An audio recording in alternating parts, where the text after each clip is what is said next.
Every weekend, Homer would lie in his hammock enjoying life while Marge had to clean the yard by herself. Homer would watch from the sidelines as if he were on vacation. Marge couldn't stand it anymore. Homer hadn't finished painting the garage, and he hadn't removed the snake from the piano either. So Marge ordered Homer to finish all these chores by the end of the day. Left with no choice, Homer went to the hardware store to buy the tools he needed. While browsing around, he noticed a TV commercial for a barbecue grill, where delicious food would pop out with just a snap of the fingers.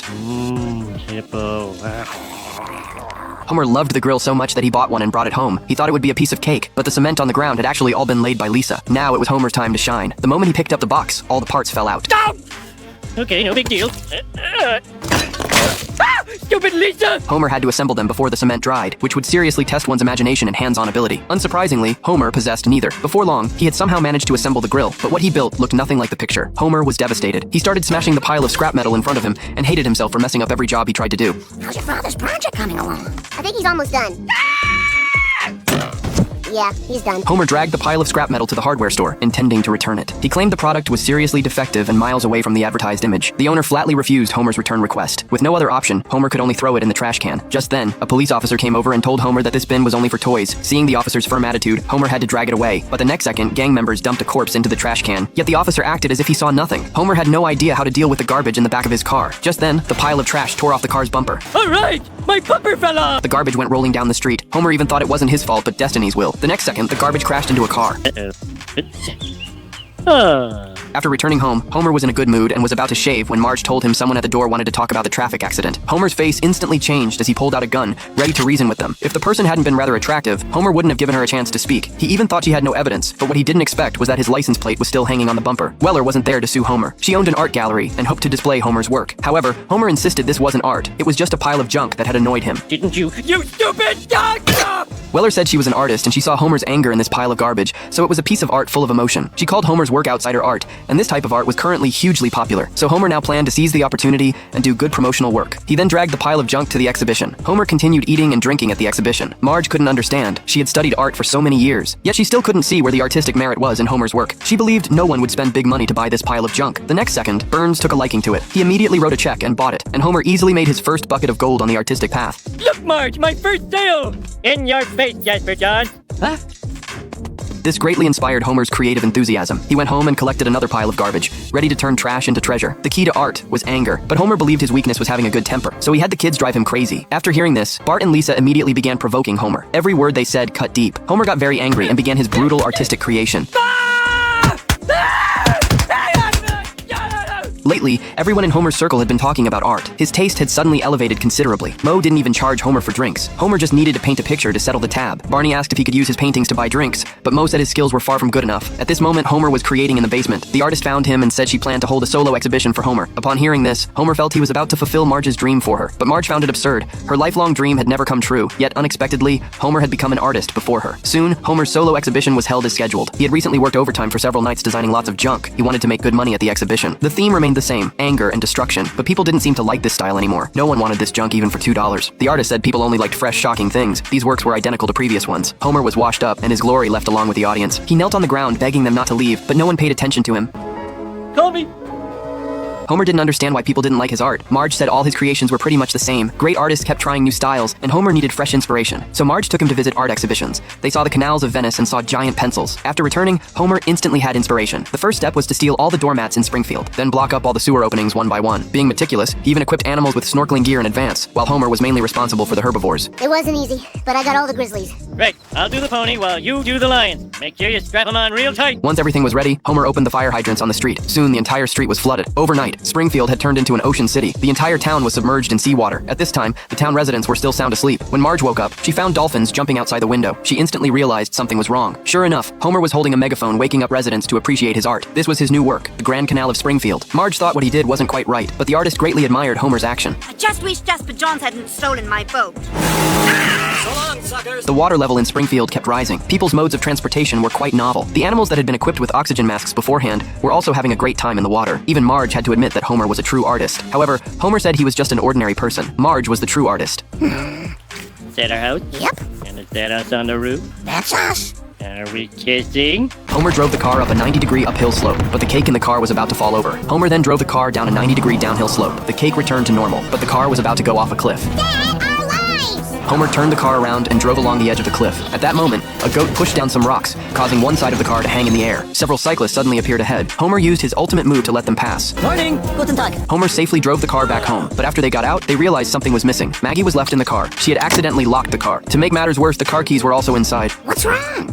First the good news. 2 of your kids are not locked in the car. Maggie! Unexpectedly, Maggie crawled into the cake and started eating it. To rescue Maggie, Marge brought out all the keys from the house. While everyone was looking for the spare car key, Maggie had already gotten out of the car by herself. Maggie!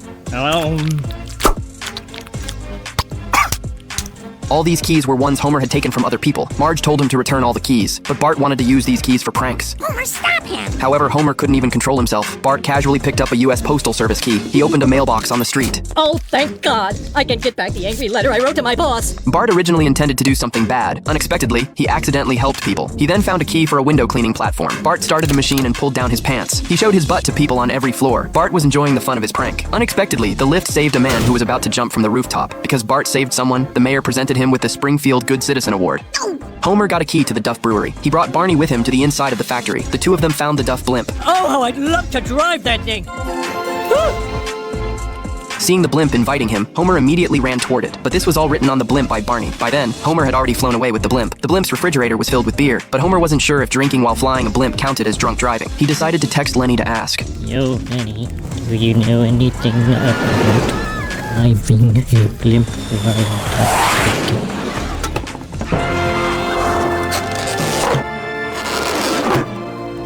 What was that?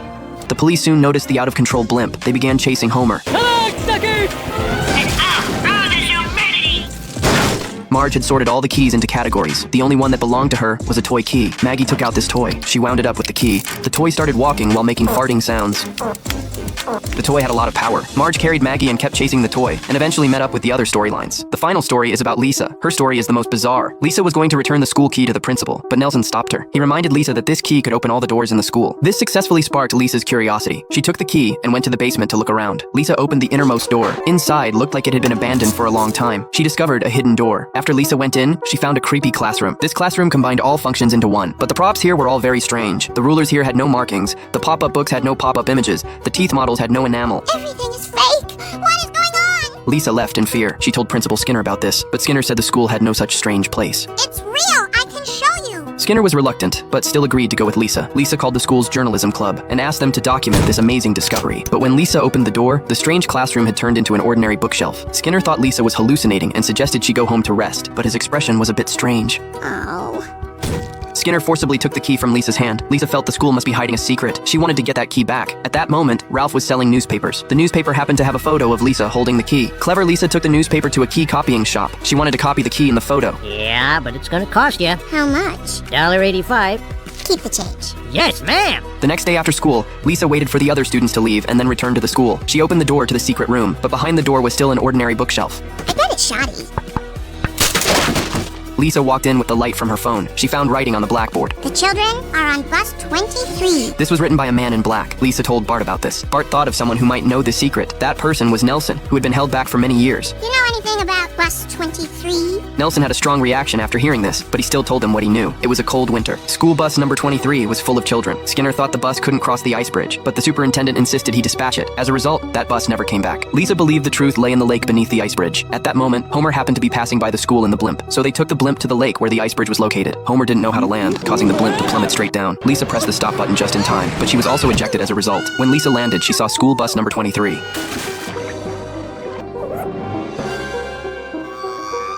Homer tried to rescue Lisa but got stuck. He asked Bart to help him. You're a real jerk! Homer sank to the bottom of the lake and flipped the school bus over. All the children in the school bus floated to the surface. Fortunately, these children were just mannequins, but the mannequins filled up the entire water surface. Lisa and Homer were trapped underwater. At that moment, Marge's farting toy arrived. It used its last bit of energy to push down the dead tree. Lisa was curious why the school bus was full of mannequins. The school bus driver suddenly appeared. He was the one who wrote on the blackboard that day. They needed to find the principal to learn the truth. Everyone came to that strange classroom. Skinner revealed the truth from back then. After receiving the government subsidy for the school, Skinner had cashed it and put it in his pants pocket. But his pants were washed by his mother. All the subsidy money was gone. To avoid trouble from the government, they built this temporary classroom together. Then they placed mannequins and took a few photos. But an accident happened on the way to return the mannequins. The bus driver also just learned the truth now. After knowing he hadn't killed any children, he was completely relieved. Afterward, he drove another busload of children to the ice bridge. The car skidded, but he wasn't afraid anymore. Not to worry, they're just mannequins. No, we're not!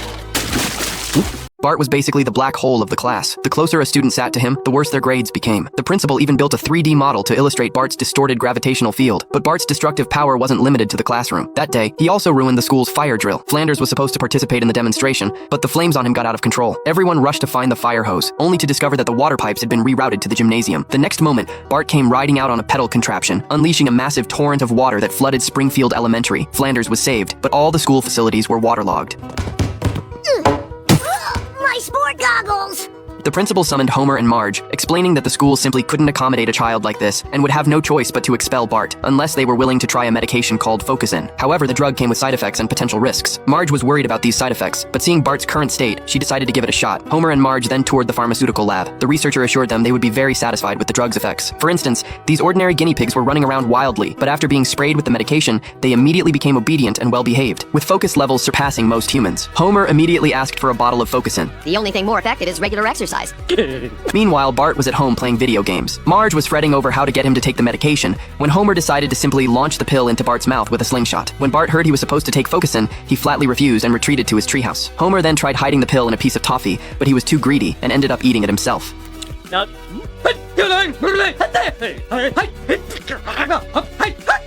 Marge knew force wouldn't work, so she used emotional manipulation to lure Bart down. After some persuasion, Bart finally agreed to take the medication. Way to guilt him, Marge. It's what I do.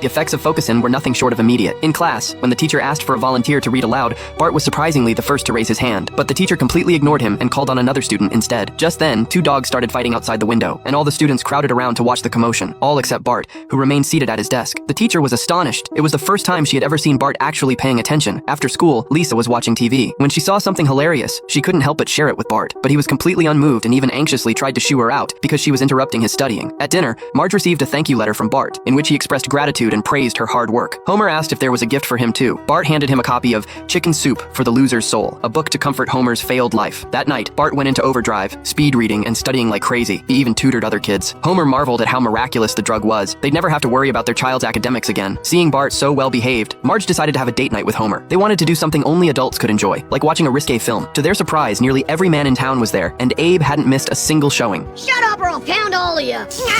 Homer and Marge had a wonderful evening, but when they returned home, they found Lisa sitting on the front porch. She said Bart was acting strange, even scary. When they went inside, they discovered Bart's room was covered in hangers. He was wearing a trash can lid as a hat and had wrapped his body in aluminum foil. He explained that he knew satellites were monitoring them and that people's electronic devices were ground zero. Homer thought Bart had lost his mind. But the time draws near. Now let's get those fillings out of you.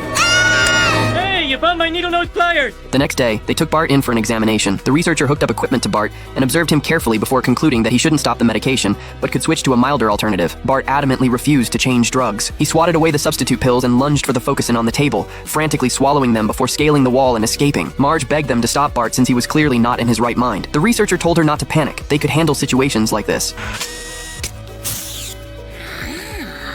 Hey, it was just air in mine.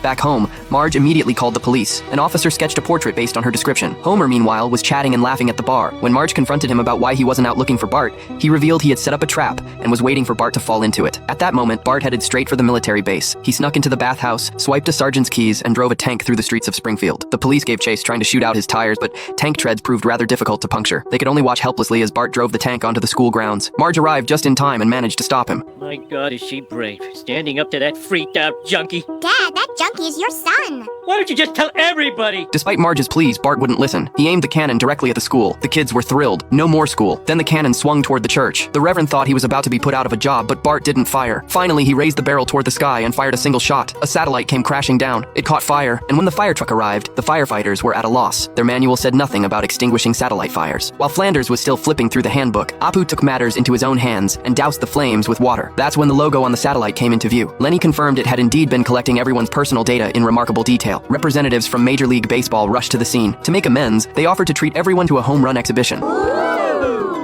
Yoink. Bart received hush money in the form of a custom autographed baseball bat with a sparkling crystal glass ornament on it, which turned out to conceal a tiny camera. Seeing such a fine item, Homer decided to hang it by the bed so he could admire it every day. You said a mouthful. When I can't stop fiddling, I just takes me Ritalin. I'm poppin' and sailing, man.